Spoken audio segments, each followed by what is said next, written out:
Good morning, everyone. This is Avon Fire Authority meeting. It is the 19th of March 2025 and we're at Severn Park. I'm Amanda Brown, I'm the Clerk and Monitoring Officer, and I'm opening this meeting today because the first item on the agenda is the election of a new Fire Authority Chair. So I have a proposal that Councillor Paul Goggin be proposed as the new Chair. Do I have a proposal for that? Tom, thank you very much. Can I have a seconder? Paul, Robert, thank you. If I can then please, I think we'll have a show of hands, so any votes against, any abstentions, votes in favour? Well, that's unanimous, thank you very much. So if I can now invite the Chair, the new Chair, Paul, to please take a seat.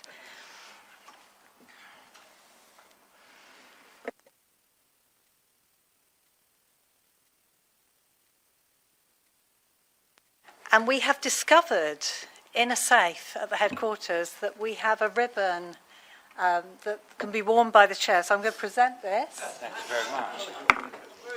There you go.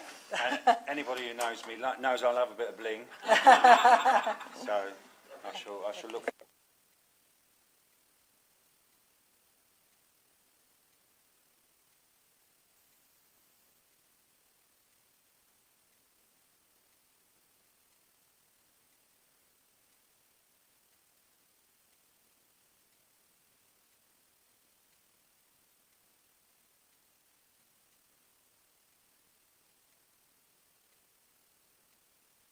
Oh, that's it. Well, I'm out of breath now, so hang on a second. Right, as Tim proposed, if we have a show of hands on whether to move the agenda item 2, the election of the Vice Chair. Aha, we won't.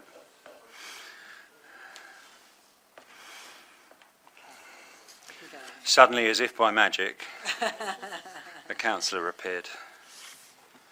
I'll let you just settle for a second. Right. So, agenda item 2, election of Vice Chair, and we have 2 nominations. Councillor Dan Thomas of the Green Party. I believe, David, you're proposing? Do we have a seconder? Thank you, Richard. Oh, sorry. And we have Councillor Paul May of the Liberal Democrats. Robert, I think you're proposing, and let me see, Tom, you're seconding. Brilliant. Okay, it has been agreed with the political group leaders that we will have a show of hands for each nominee and one with most votes to be appointed as Vice Chair.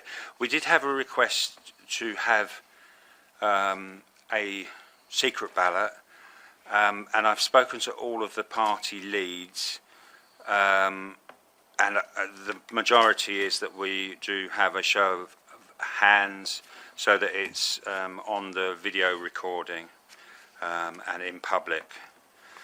So we have 2 proposals. I'll first call for votes for Dan. Can I ask for votes for Dan to be Vice Chair?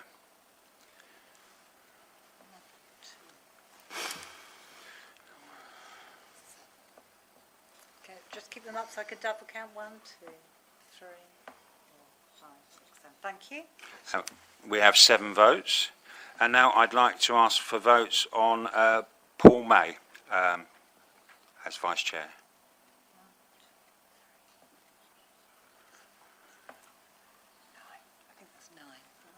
Okay, you can just keep them up again. Sorry, just double check. 1, 2, 3, 4, 5, 6, 7, 8, 9. 9. Okay, so congratulations, Paul. You are the new Vice Chair. I'm afraid you don't get one of these, but hey ho. I'll arm wrestle you for it later. Okay, so moving on with the actual agenda. We have apologies for absence from Councillor Ralston, Williams and James Mason, the independent person. We are here in Severn Park today, and we don't have any fire alarm testing. If there is a need to evacuate the room during the meeting, you'll be directed out of the room to the assembly point. Basically go in the opposite direction from where any firefighters are going. Simon, did you want to add anything to that? No, Chair, just for members' awareness, if we are asked to evacuate or required to evacuate the building, if you use the fire exits, which are leading into the corridor, if your exit is free, go through the central stairs and down to the rear of the car park. If it is blocked for any reason, you can go either way along the corridor, out of the exit doors, and it will lead you to the front car park for roll call. Thank you. Thank you, Simon. So we now move on to agenda item 5, declarations of interest, and I'll pass over to Amanda just briefly. Thank you, Chair. So collectively, all elected members have an interest in paper 13, which is a refresh of the Members' Allowances Scheme 25-26, and the Chief Fire Officer also has an interest in paper 15, which is the approval of the pay policy statement. Thanks, Amanda. We have not received any public access statements before the meeting, so we'll move on to Chair's business. Welcome, everyone. This Fire Authority meeting is taking place at Severn Park. We are also recording the meeting for the public to view on the Fire Authority YouTube channel. So I would like to ask members to introduce themselves. I'll start off. Councillor Paul Goggin from Bristol, and I represent Hartcliffe and Withywood Ward, and I'll go to my left. Good afternoon, Councillor Matthew Riddle, Severn Vale Ward at South Gloucestershire Council. Councillor David Wilcox, representing Lockleys Ward in the fine city and county of Bristol. Good afternoon, everybody. I'm Paul May. I'm the councillor for Pensford and Whitchurch Village in Baines. Councillor Richard Eddy, Bishopsworth, Bristol. Councillor Onkartheni, Bath and North East Somerset, Combe Down Ward. Good afternoon, everyone. Councillor Yasin, Lawrence Hill Ward, Bristol City Council. Good afternoon, Robert Payne, Councillor for Weston-super-Mare Central, North Somerset Council. Tim Kent, Councillor for Hengrave and Whitchurch Park Ward, Bristol City Council. Councillor Kieran Cronley, North Somerset. Councillor Jane Stansfield, Thornbury Ward, South Gloucestershire Council. Cam Hayward, Councillor for Knoll in Bristol. Robin Moss, representing Westfield in Bath and North East Somerset. Councillor Tom Menhard, representing Hawford Ward from Bristol. Councillor Ron Hardy, representing Emerson's Green for South Gloucester. Councillor Dan Thomas, Councillor for Congsby and Puxton on North Somerset Councils, and apologies for my late arrival. Well, thank you very much. Councillor Chris Murphy for Longwell Green in South Gloucestershire. Thank you very much, and I'll now ask officers to introduce themselves, and again I'll start on my left. Good afternoon, Amanda Brown, the Clerk and Monitoring Officer to the Fire Authority. Good afternoon, I'm Verity Lee, Statutory Finance Officer. Good afternoon, Claire Bentley, Head of Finance. Good afternoon, Emma Bowen, Democratic Services. Good afternoon, Scott Ward, Corporate Assurance and Planning Manager. Good afternoon, Lee Alford, Station Manager, Risk Management. Good afternoon, Caroline Taylor, Head of Corporate Assurance, Planning and Continuous Improvement. Good afternoon, Luke Gazzard, Assistant Chief Officer for Service Delivery. Good afternoon, Paula Lyons, Temporary Assistant Chief Fire Officer, Service Improvement. Good afternoon, members, colleagues. Simon Shilton, your Chief Fire Officer and Chief Exec. Thank you very much. Okay, the Fire Authority AGM will take place on the 2nd of July, which will allow the unitary authorities sufficient time to nominate new members to the Fire Authority. I don't know if we're actually having any elections in May, are we? Oh, okay, yeah. But obviously parties can... sorry, Robin. Yeah, just to note that the 2nd of July actually coincides with the Local Government Association Conference, LGA Conference. Thanks for that. Okay, we'll have a think. Get back to you. Okay. I couldn't possibly comment. So that an induction event for any new members nominated by the parties for the municipal year will take place on the 27th of June at headquarters. So if I can just ask people to use your microphones when speaking and to remember to turn them off. And please put your mobile phones on silent unless you are involved in the technical running of the universe. So voting required will take place by asking members for a show of hands. We'll ask for any votes against, we'll ask for any abstentions, and then we'll ask for any votes for. Yes, thank you, Chair. So just one quick announcement from me. So you may notice that on the agenda we don't have the usual annual review of remuneration of the Chief Fire Officer, Chief Executive. So normally that happens at this March meeting. And the reason that paper has been postponed to a later Fire Authority meeting is we're still waiting for an announcement from the NJC on the Brigade Manager's Pay Award, which was due back on the 1st of January. So it's quite late. Previous years we've done this as well. We've had to delay until that announcement has been made. So apologies for that, but I will get it back on your agenda as soon as that pay award has been announced. Thank you. Thank you very much. Moving on to the minutes of the ordinary meeting of the Fire Authority held on Valentine's Day. I'd like to move that they are an accurate representation of what took place. Could I have a seconder for that? Thank you. And any votes against, any abstentions, and all votes in favour. Thank you. I will sign them and pass them to the clerk. We now also have some committee minutes, which I'll deal with as one item, if that's okay. Minutes of the ordinary meeting of AJOC, held on the 20th September 2024. Minutes of the ordinary meeting of the PRC, held on 1st October 2024, and the confidential minutes of the ordinary meeting of the Policy and Resources Committee, also held on the 1st of October 2024. Are there any, before we go to the vote, are there any corrections, additions or amendments? No, brilliant. Okay, I will propose then that they are an accurate representation. Could I have a seconder, please? Thank you, Paul. Any votes against? Any abstentions? And votes in favour? Brilliant. Okay, I will also sign those.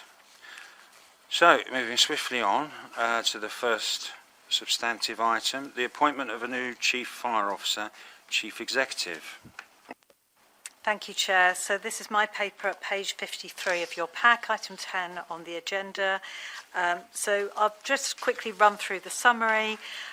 Your current Chief Fire Officer, Chief Executive, is retiring at the end of March and gave us 6 months' notice to find a replacement for him. We had a recruitment campaign which resulted in a record number of applications for this service. I'm delighted to say that. So we had 12 applications. Of those 12, 5 were invited to participate in the selection process, which was quite an in-depth process. Sadly, of those, 2 had to withdraw, 1 for health reasons, 1 for another reason. And so we had interviews of the 3 remaining candidates on the 5th of February. I had a Fire Authority selection panel running that process, and at the end of the day, the members decided their preferred candidate was Deputy Chief Fire Officer Matt Cook of West Sussex Fire and Rescue Service. So this paper simply asks you to endorse that appointment by your own selection panel. So that's the recommendation at 2.1.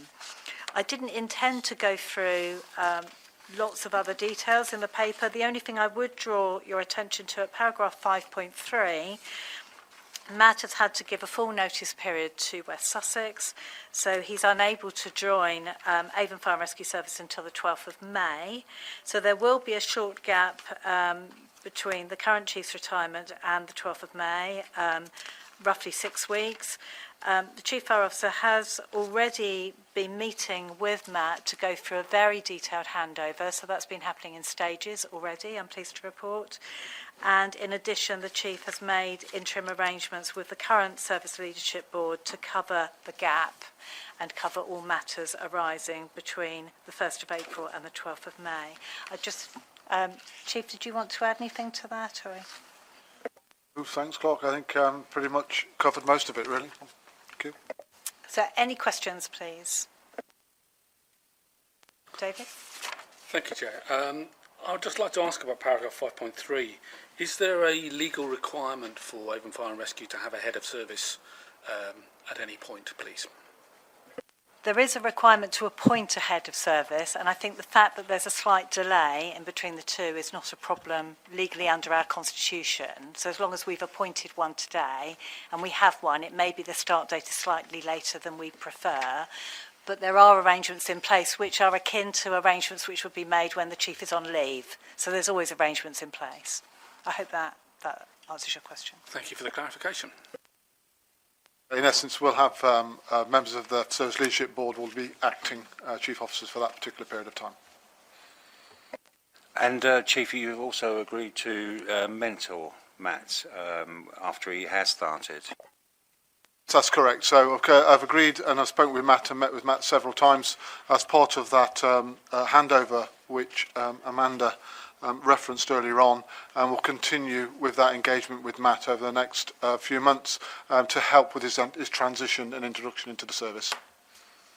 Thank you, and we're very grateful that you've agreed to do that. Other question, Richard. Questions, Chairman. I will be exceedingly brief. I'm delighted there was a thorough process here. Even more delighted, as Amanda said, there was a record number of applicants. Of course, I'm sure we all look forward to working with Matt from May to ensure this is a more than fit-for-purpose fire authority. Thank you very much, and I endorse your comments.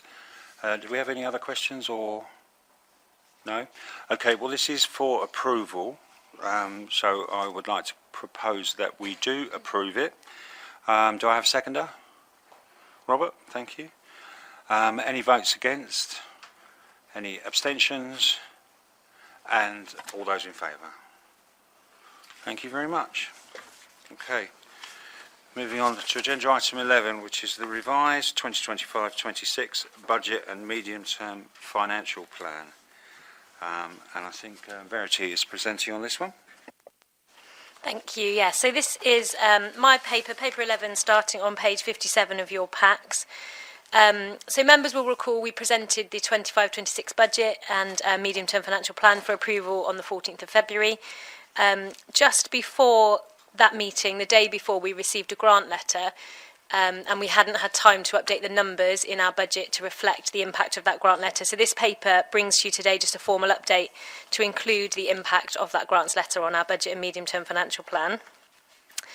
So there's one recommendation of this paper, which is to approve the revised budget and medium-term financial plan for the 4 upcoming financial years. That is included in Appendix 1 on page 65 of your bundles. And if we just turn quickly to Appendix 1,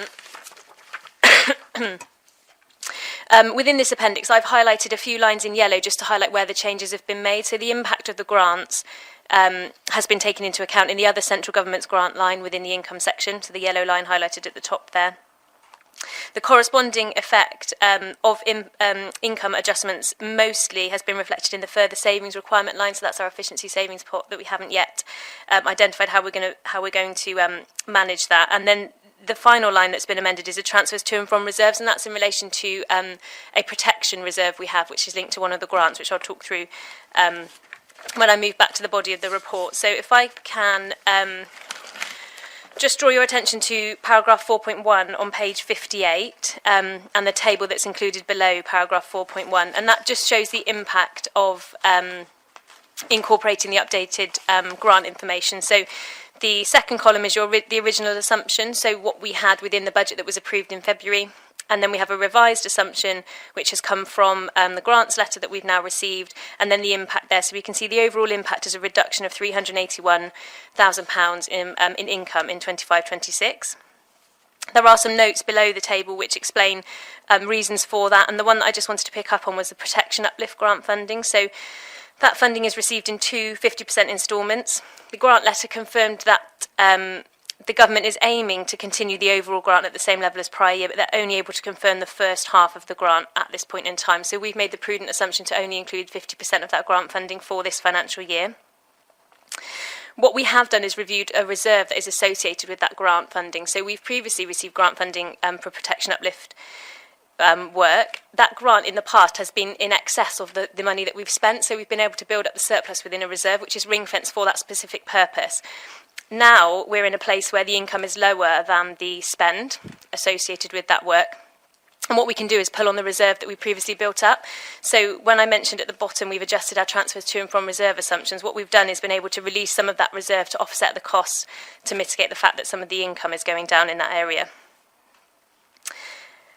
If I then can just draw your attention to paragraph 4.3 at the top of page 59, this just confirms that we've continued the grant assumptions that we have updated in 25-26. We've continued those assumptions for the following 3 years of the medium-term financial plan. So we've assumed that the pensions grant and the new dimensions grant, which is for our urban search and rescue facilities or capabilities, continue at the same level across the 4 years.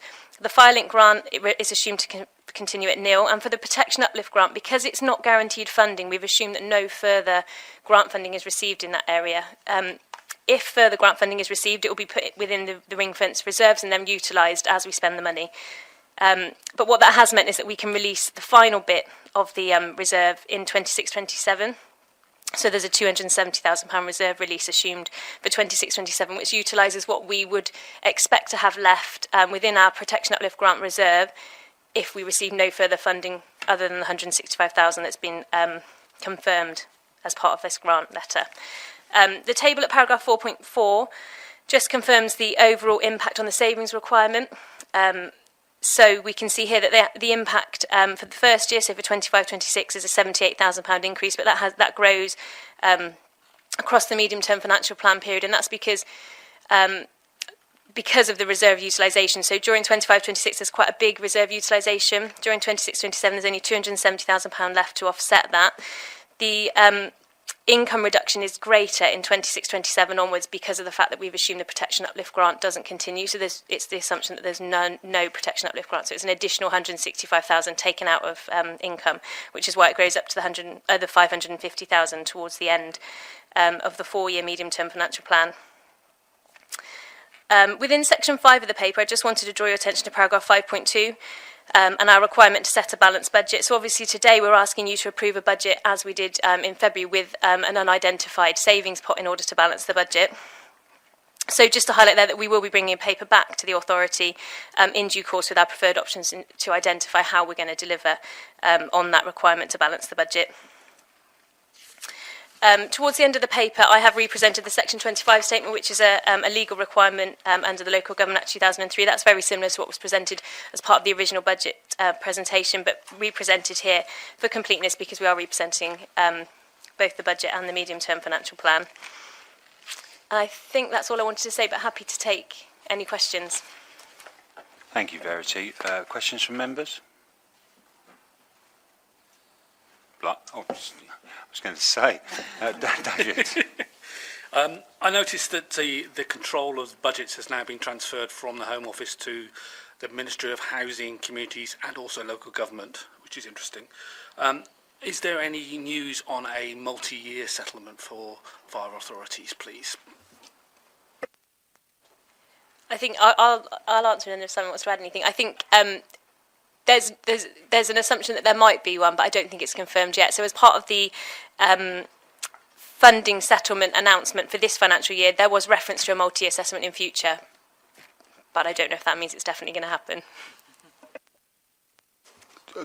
Just linked to that, from a National Fire Chiefs Council perspective, we have put together a collective comprehensive spending budget assessment for all UK FRSs into central government, which articulates and references the requirement for a multi-year funding settlement. Aligned to that, I've also written to all of our MPs, our local MPs, every single one last week, again to reiterate the importance of a multi-year settlement so we can properly plan ahead and understand what our finances are over the medium-term financial plan. In conversations, and it's not officially confirmed, but it's fairly positive noise that's coming back around the potential for a multi-year settlement. Now, it may not be a 3-year settlement, it may initially be a 2-year settlement, with a view to potentially extending that the next time around to perhaps a 3-year settlement as well. That's the kind of noise that I'm hearing at the moment in the conversations, and that mirror conversation that that the Chair and I had with one of our local MPs when we met with them at a local fire station recently as well. Alongside that, we're also making representation both locally and nationally in respect to reintroduction of capital funding as well for capital programme. Uncertain what that might look like, but once again, those conversations are being received, I think positively is the best I can say at this moment in time. Thank you, Chief. I've got Paul and then Richard. Thank you, Chair. It's a governance question. If it's a statutory requirement that we have a balanced budget, if we've got a list that we've now got to make savings and they're going to be brought forward at a later date, are we actually then dealing with this correctly as a fire authority? Because we don't know what savings we're going to be making. The commitment made at the last meeting was that the paper will be brought back today with the impact of that grants letter, because you recall it was sent to us the night before the meeting. So you're absolutely right. To set the balanced budget, you do have to have another paper come back to you, which is the one that Verity is committed to. But we're still working through the figures and the savings. So Simon and Verity can probably touch on what work is still ongoing. Yes, so we've already, since our last Fire Authority meeting, we've got the final grant funding and our identified deficit within the next financial year, the medium-term financial plan. We did commit at our last Fire Authority meeting, we'll be looking at all areas of the organisation. That was on top of the paper that was already presented to members, which identified £500,000 worth of savings. So we're now looking at what options we may have for the 1.3 million. What I will say is we're quite a long way down that road now, since that last meeting, in being able to present something to you in June, the authority meeting in June. Some of that involves we've been able to identify savings within our non-pay budgets, and our budget holders and our budget heads have already found some savings within year, which will be helpful. And I'm fairly confident that in June we'll be able to provide you with a robust plan for the balance of the budget. Thank you, Chief. Verity, did you want to add anything? I asked it as a governance question. I have no doubt that will be dealt with correctly and properly. It's just, are we actually, because we've got to approve the budget, can we approve the budget with that proviso? We can add the word interim budget because we have obviously the figures that you agreed back at the February meeting. So maybe we insert the word interim budget because we know it's got to come back to identify those additional savings. And sensible. Richard. Mine is less question and more contribution. Every member sitting round this table, I'm sure, has had to make difficult decisions about so-called efficiency savings or cuts, to be honest, over recent years. But from what we see, it seems to be very clear that anyone who believes so-called austerity ended last July was living in cloud cuckoo land. Now, I'm not making a political point here. Realistically, we've got to set a legal workable budget, of course, and I have confidence our officers will come forward with a range of options later this year which will have the least impact on the efficiency of their service. So I would certainly urge colleagues to support this.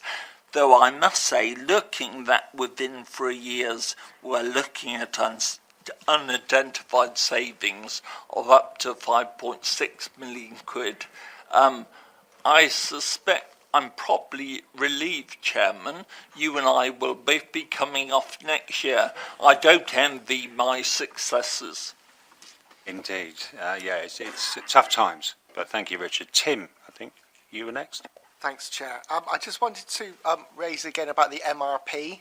So I just hope that we'll keep that in review, because obviously if we are setting aside over a 25-year life period for buildings, that's quite an additional cost to a 40-year life period for buildings.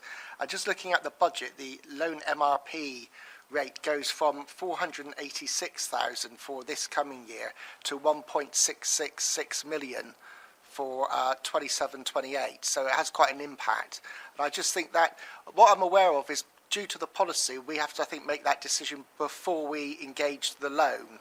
So it sort of is quite urgent, and the idea that we could save a few £100,000 through an accountancy trick, to me, sounds worth looking at rather than losing a vehicle. Thanks. And absolutely, we have had a look at that. The MRP policy is also... So we may take loans out in stages. So it might be that we don't take the full loan for the Bath project, for example, in one go and things like that. So it might not be that we see the full impact of that initially. The other thing with the MRP policy is that you make that adjustment the year following the asset coming into existence. And again, that depends on whether we kind of componentise that asset and things like that. But it does mean it won't have an impact on 25-26 because of it will be the following year. But I have had a look at the impact, and when we come to bringing that paper back as part of the efficiencies plan, part of that will be that year the impact that we could have if we amend the useful life assumption on our MRP. And particularly, within premises, we had a look, and there are two, the Bath and the Western project are the ones really that we can extend the life on to be closer to the 50 years, which gives us that benefit. Thanks, Verity, and thanks for bringing that up, Tim. Any other questions around this interim budget? No? Well, we've scrutinised, and now we're asked to approve the revised, and we'll insert interim budget there, and MTFP for the 4 years 25-26 to 28-29 presented in Appendix 1. So I propose that we do approve as that. Could I have a seconder? Thank you. Any votes against? Any abstentions? And all those in favour? So that is passed.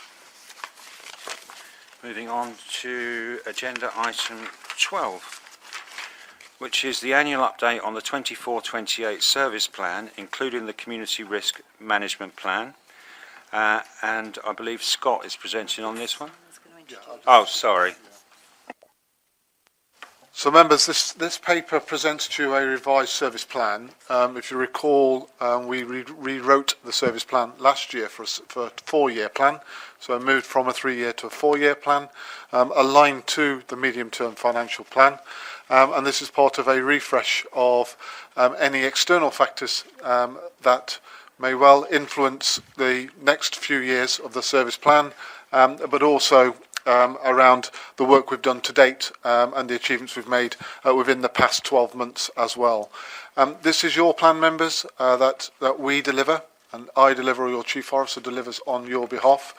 It is a joint paper in respect, or document in respect to a risk profile of our service area, so the community risk management plan, and also how we are going to shape our service and deliver our services to meet those risks, or to mitigate against those risks.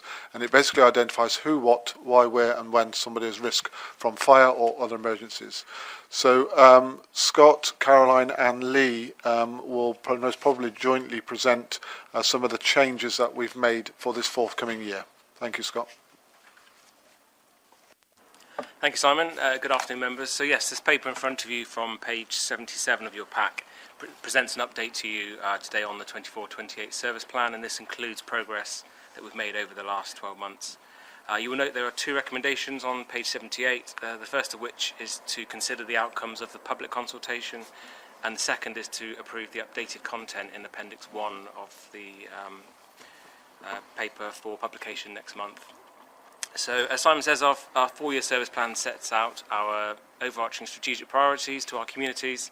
It covers the full range of our responsibilities and is an important tool to help us focus our efforts and resources on the right things, and this is particularly important in the context of constrained budgets and rapid change.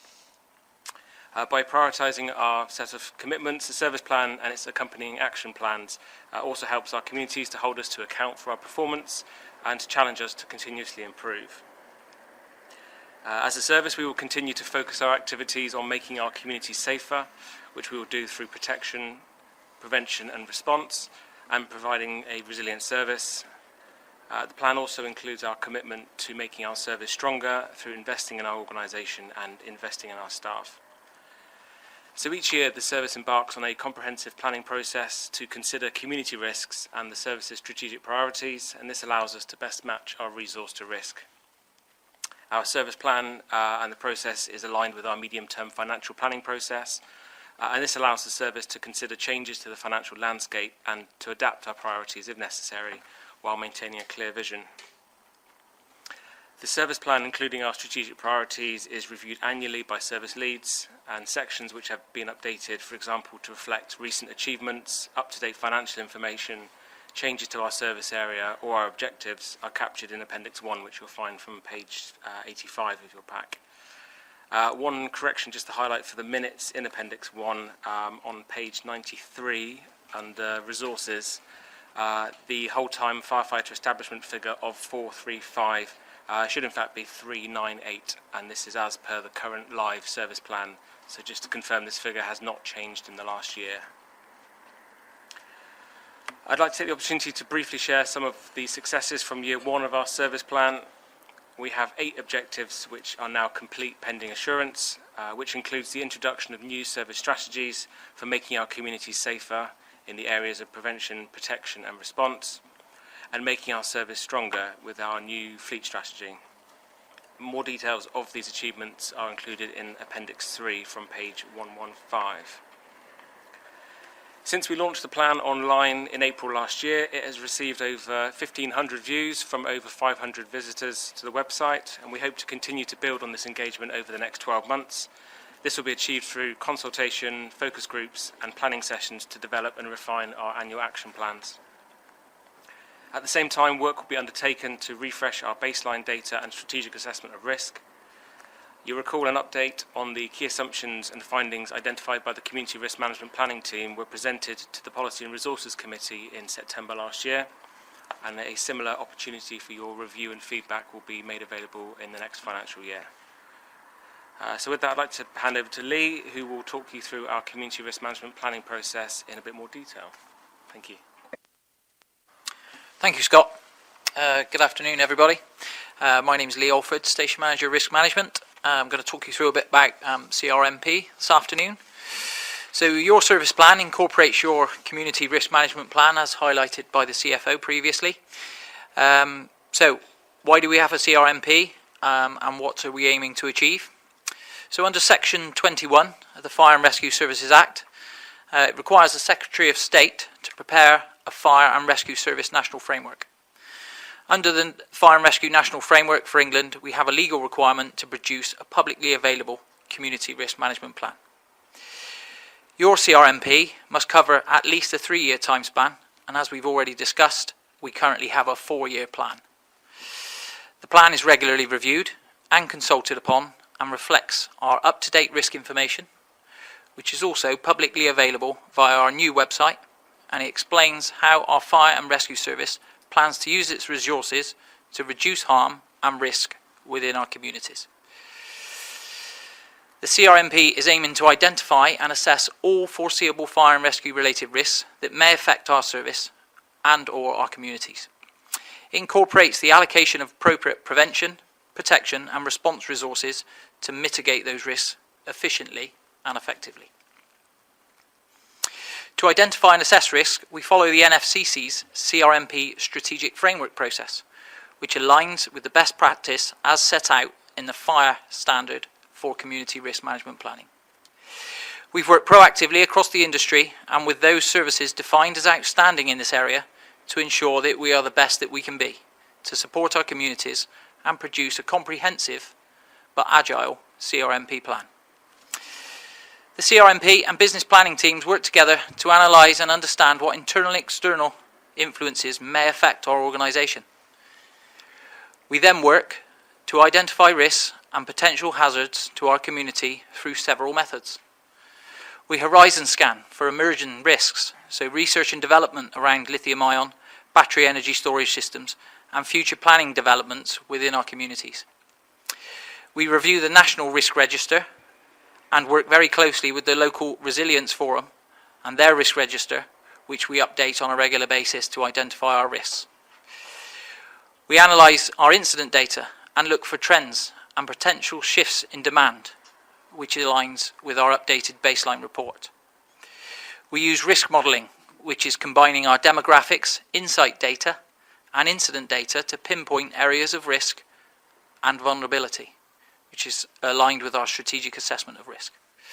We gather feedback from our crews through operational assurance and learning and our internal engagement, which starts a full 12-month rolling programme from April 2025. Risk information is then presented to the Service Leadership Board and strategic leads, who set out their proposals for the strategic objectives and subsequent plans for balancing our risks, the challenges and opportunities against our vision, mission and values, and against our available budget. By continually consulting with our community, our staff and our partners on our proposals, we can ensure transparency within our planning processes and adjust our plans where necessary to raise awareness of our work. That's the basis of our CRMP. I'm happy to take any questions, should you have any. Thank you very much. Do we have questions from members on the CRMP? Richard, sorry. Just one detailed question, please. I note we plan to actually not implement the proposed fire cadet scheme for, in my view, understandable financial grounds, of course. Had we taken any actions to actually start it or to invest resources in that? Councillor, I can come in and answer that one for you. So although we've stopped that particular piece of work with fire cadets, we've actually started a piece of work with the King's Trust and the Department of Works and Pensions. They do an Ignite scheme as well. So we're using those two schemes, which are a lot more cost effective and less resource rich for us as a service to deliver a very, very similar product to children and young people. Thank you, Luke. Do we have any other questions around this? Paul.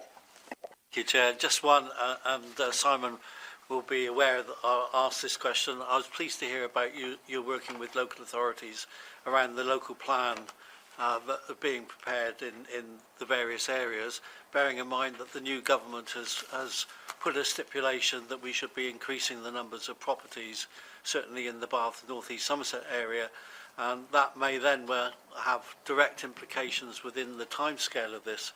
And it's just to make sure that we actually do keep those discussions going moving forward. I think it's really important because it is very easy to design areas where cars aren't very popular, but fire engines need to be able to get in. So I think there are direct implications, not only in terms of the volume, but also the design of areas. And apparently we do that, so that's good. Tim.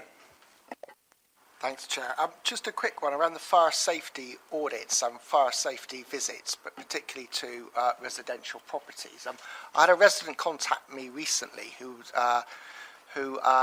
is in social housing and wanted some specific adaptations, particularly around deafness with fire alarms, and got absolutely nowhere with his social housing provider.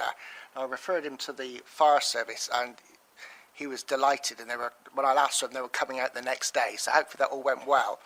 But he made a very good point, which is, why should the fire service pick up this cost, but actually my landlord should be doing this? And I was just wondering, what liaison do we have with the large social housing landlords to advise them about fire alarms, but in particular adaptations for people with disabilities? So we do work very closely with things like community safety partnerships locally, and also housing providers. So we have a number of different partnerships around social housing by the private landlords as well as obviously the community safety partnerships. As Lee has articulated earlier on, we assess those that are most at risk from fire.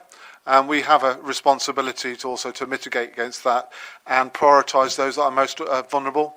And that might well be that we have to provide some mitigation in respect to smoke detector or a death alarm or of something of that nature. And we do try to work with our housing associations wherever we can. But we utilise some funding for that anyway from central government and from our own community safety funding pot. Thank you. And I suppose the money spent on fire prevention obviously ends up, saving money on attending an incident. Yeah, you can consider it to be upfront firefighting, really. Upstream firefighting from that prevention activity. Obviously anything worse than that is far more costly, both to the sector and to society as a whole. Thank you. Do we have any other questions? No. Have we finished presenting now, or? We're just going to go on to a brief update on the consultation report. Please do. If you'd like to hear it, of course.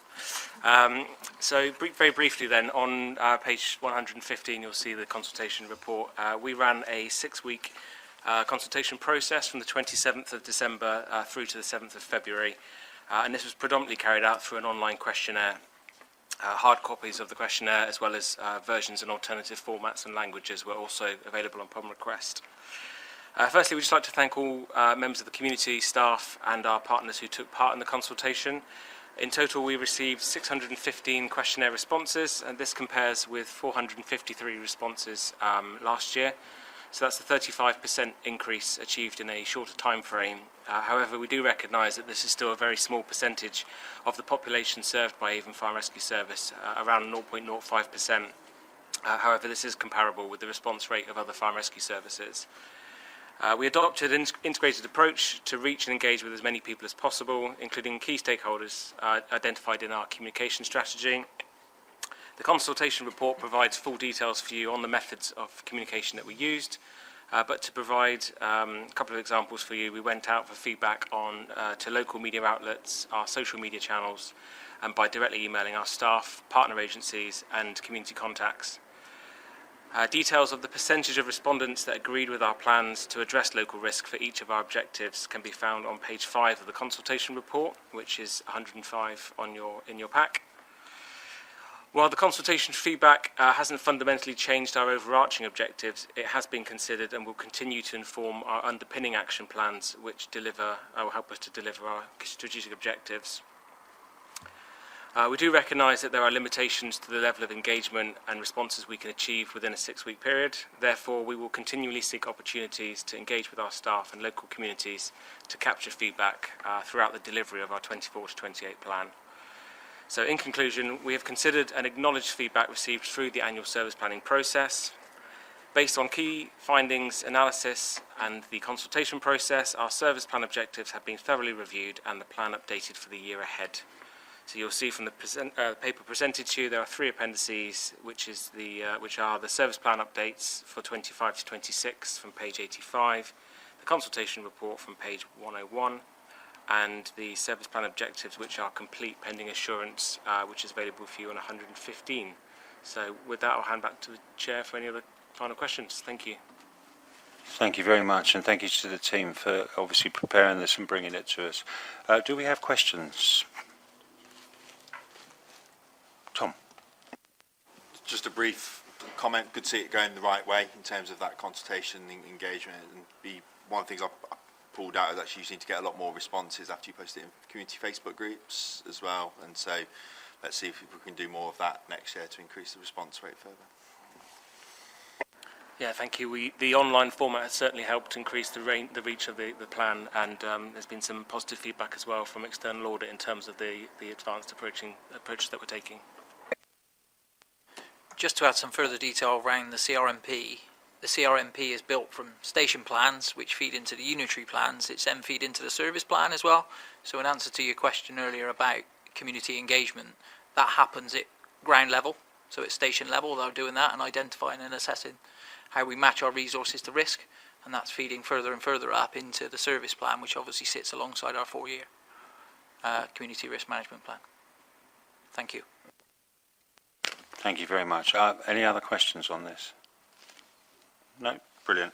Okay, so the recommendations, we are asked to consider the outcomes of the public consultation and approve the service plan content in Appendix 1 for publication in April.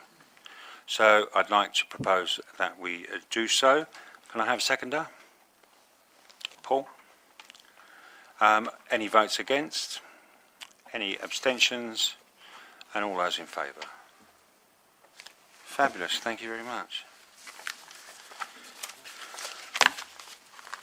Moving on to agenda item 13, which is a members' allowances scheme for 25-26, and Amanda's going to present this one. Thank you, Chair. So my paper, members, for agenda item 13 is on page 117.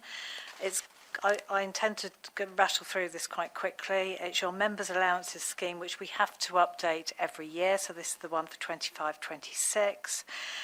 You may recall that the last time it was changed significantly was by an independent review by Brian E. Halden, who's the Chief Executive of South West Councils, and that took place in February 2024 and took the place of an annual review under the Green Book Terms and Conditions. So what I'm asking you to approve today is basically the same scheme again, because we haven't yet had the pay award for Green Book, which isn't announced until the 1st of April. So I'm asking you to approve the Members' Allowance Scheme for 25-26, but if I draw your attention to paragraph 4.1, halfway through that paragraph, I say, therefore, the next uprating of allowances would be linked to the Green Book Pay Award from the 1st of April 25. That pay award has not yet been announced by the NJC, but once announced will be automatically added, so no delay, to the 24-25 allowances as set out in that table. So I've given you a little summary of the allowances to save you going through the member allowances scheme in detail. The only other thing to mention is that we can't upgrade your allowances by an automatic index for more than 4 years. So we can use the Green Book pay award, but for only up to 4 years. Then we have to have the whole scheme independently reviewed again. And I've made a diary note that because that happened last in February 24, we're needing our next review in February 28. So I'm going to put a diary note for me or my successor, whoever's still here, in the winter of 2027, that's when they need to start engaging with a consultant to do this piece of work, okay? So I don't intend to go through the detail of the scheme because it's exactly the same as it was last time you saw it, but happy to answer any questions. Thank you very much, Amanda. And you can't possibly leave before 2028. You're locked in now. Do we have questions on this? I know it's always a difficult thing voting on your own pay, but I am confident that the independent review, it isn't something that we decided amongst ourselves. Any questions or statements? No. Okay. So we are asked to approve the draft members' allowances scheme for 25-26 as in Appendix 1 and approve publication of said allowances scheme. So I propose that we do so. Could I have a seconder? Yes, Ian? Yes. Any votes against? Any abstentions? And all those in favour? Thank you very much. So we will move on now to agenda item 14, which is the annual review of service charges 25-26, and I think Claire's going to present this one. Thank you, Chair. So Similarly, this is a report which comes back to the Fire Authority on an annual basis because it's service charges which we are able to make under the Fire and Rescue Services Act. And what we do is we update those charges based on the increase on the Grey Book pay award every year. So that basically it's cost recovery of the charges that are detailed in the appendices. So this is the same list of charges as has been in previous papers, so I'd say the only change is the uplift of 4%. And what we're asking is for you to approve the charging structures and then also to approve that these can be levied at the discretion of the Chief Fire Officer. So I wasn't going to go into an awful lot more detail because we see this paper every year, but obviously happy to answer any questions that you might have. So do we have questions from members? Robin? Is there any comparison to what other fire authorities charge?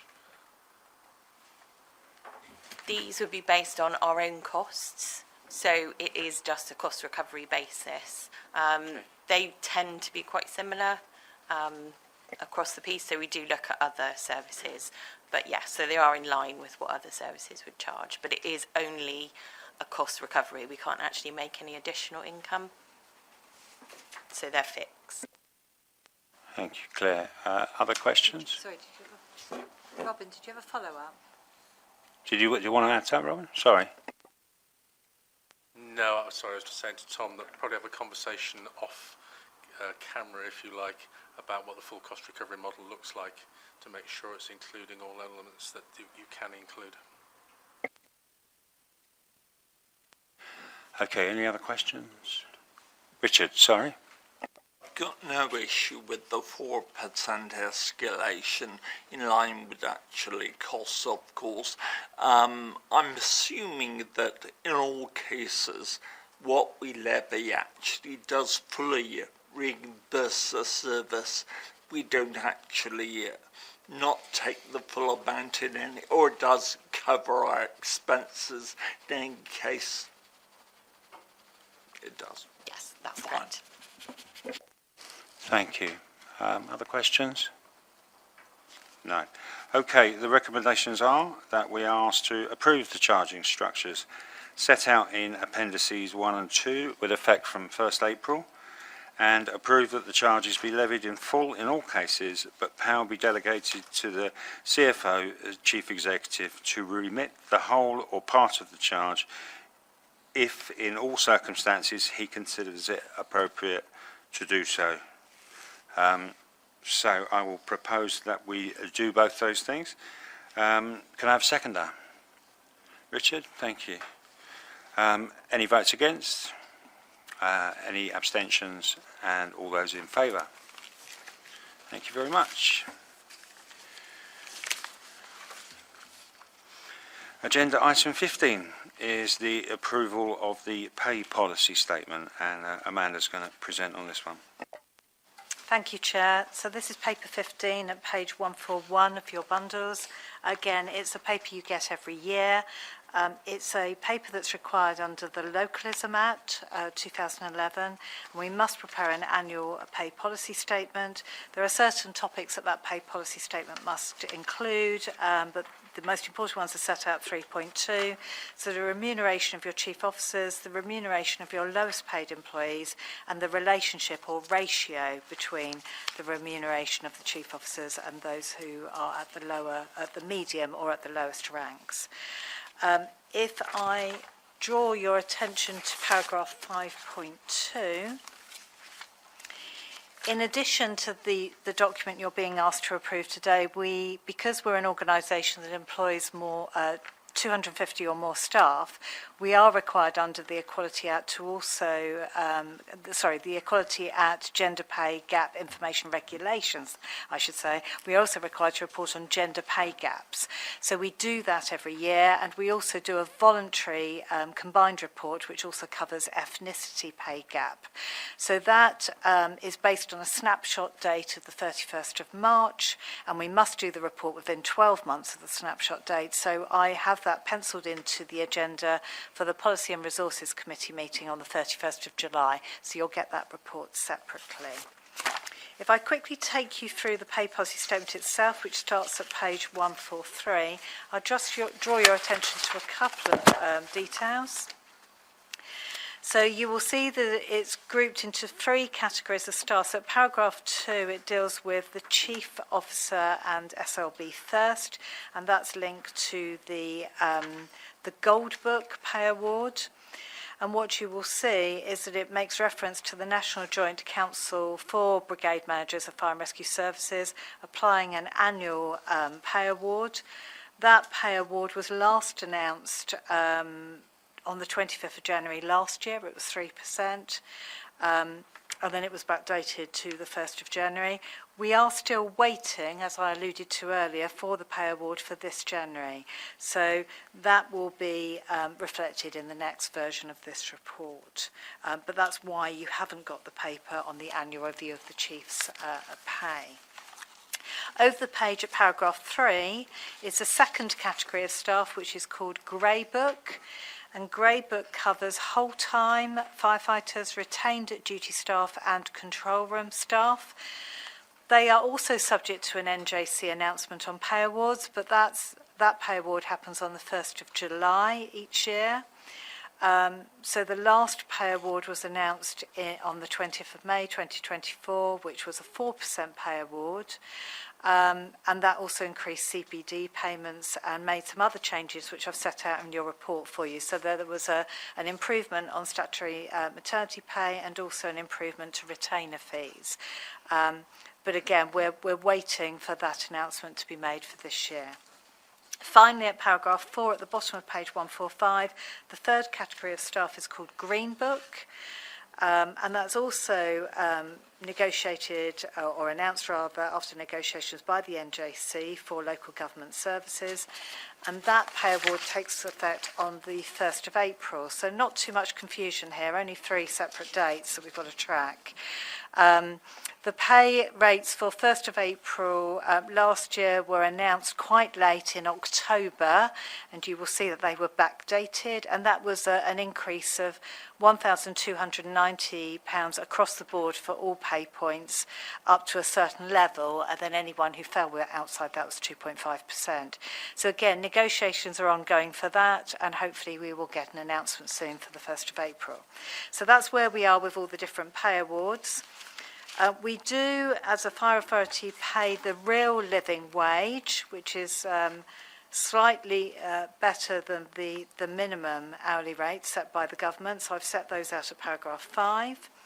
And then finally, if I can draw your attention to the end of the report,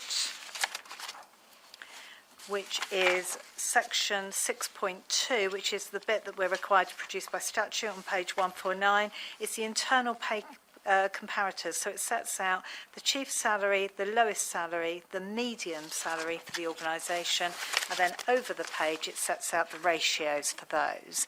And you will see that they've all improved compared to last year. So hopefully that's good news.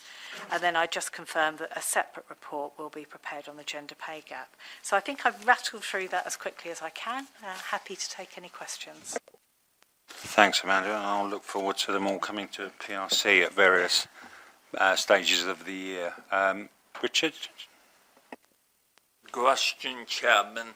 Bristol members will require being more than normally irritating by objecting to our pay policy for the last 7 years on the grounds it's not included interims or consultants' pay.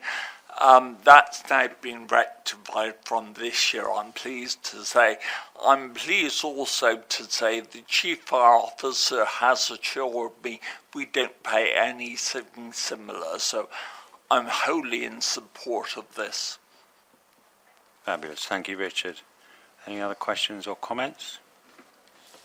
No? Okay. So we are asked to approve the pay policy statement for 25-26 for the financial year beginning 1st April 2025 for publication. And I propose that we do so. I have a seconder. David? Thank you. Any votes against? Any abstentions? And all in favour? Thank you very much.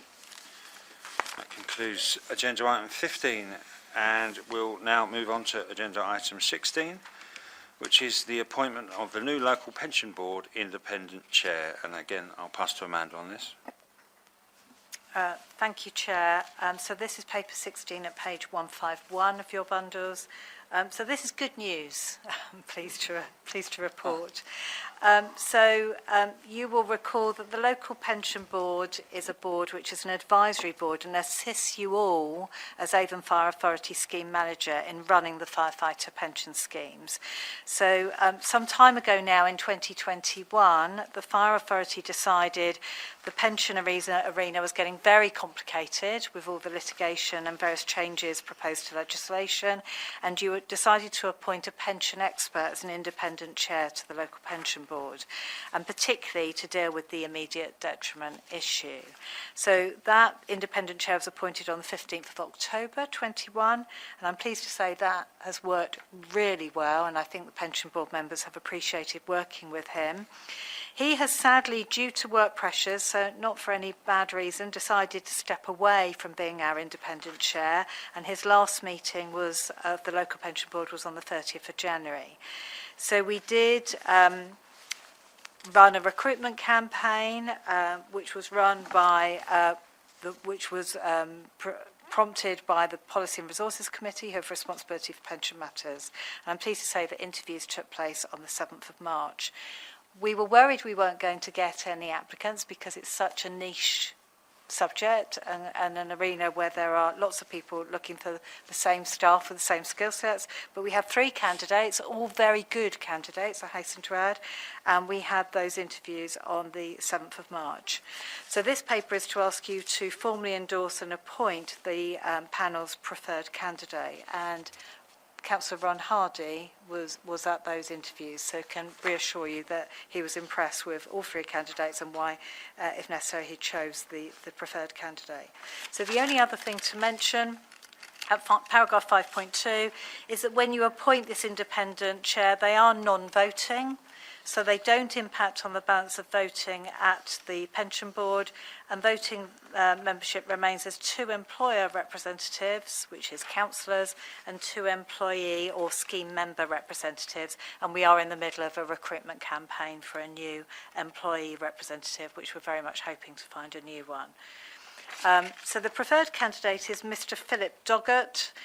He comes from Edinburgh.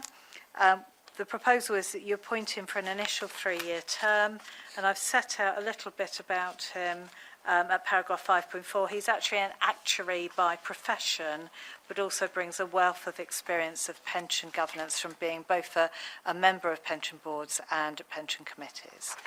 Happy to take any questions. Thank you, Amanda. Ron, I was just going to come to you, actually. I would point out that Phil Doggett, despite living in Edinburgh, is intending to move to the glorious southwest because I think he's probably got frostbite in both feet by now. So he's considering coming or looking to move to the southwest, which will make things easier. But we only tend to meet twice a year, Amanda, I think, or maybe 3 times, and the rest of it can be done by email or by Teams. He was a really capable man. He really was. He really knew his business, knew his stuff. The other 2 did as well. So it was quite a difficult decision, but I think he was really good. Thanks, Ron, and thanks for your work in being involved in the recruitment as well. Any other questions, Paul? Chair, is it appropriate for the Fire Authority to actually send official thanks to the current provider, because he's now finished and he's done a good job, and I think we should make that an official recommendation from here, please. Thank you. Yes, that's Mr. Andy Cunningham, who's your independent chair currently of Local Pension Board, so we'll pass those thanks on. Thanks, Paul. Any other questions or comments? No. Okay. So we are asked to approve the appointment of Philip Doggett as the authority's new local pension board independent chair for an initial 3-year term, and I propose that we do so. Do I have a seconder, please? Brian? Thank you very much. Any votes against? Any abstentions? And all those in favour? Thank you very much. Now, the date of the next meeting is our AGM, and that's on the 2nd of July at 2 o'clock, and that's at Weston Fire Station, so we can have a day by the sea, which will be lovely. Of course, yes, sorry. Robin, I think you raised that earlier. Yeah, we'll have to look at that then. And We'll have a look and see what we can do. The date's been booked for a while now, but anyway, we'll have a relook, see if there's anything we can do. thank you. And we've already passed the exempt minutes under agenda item 9. But we will have to go into an exclusion of the press and the public because we have the performance appraisal of Simon by a panel of myself, Paul and Dan. So if comms could stop videoing the meeting now. Oh, sorry. I propose that we do go into exempt.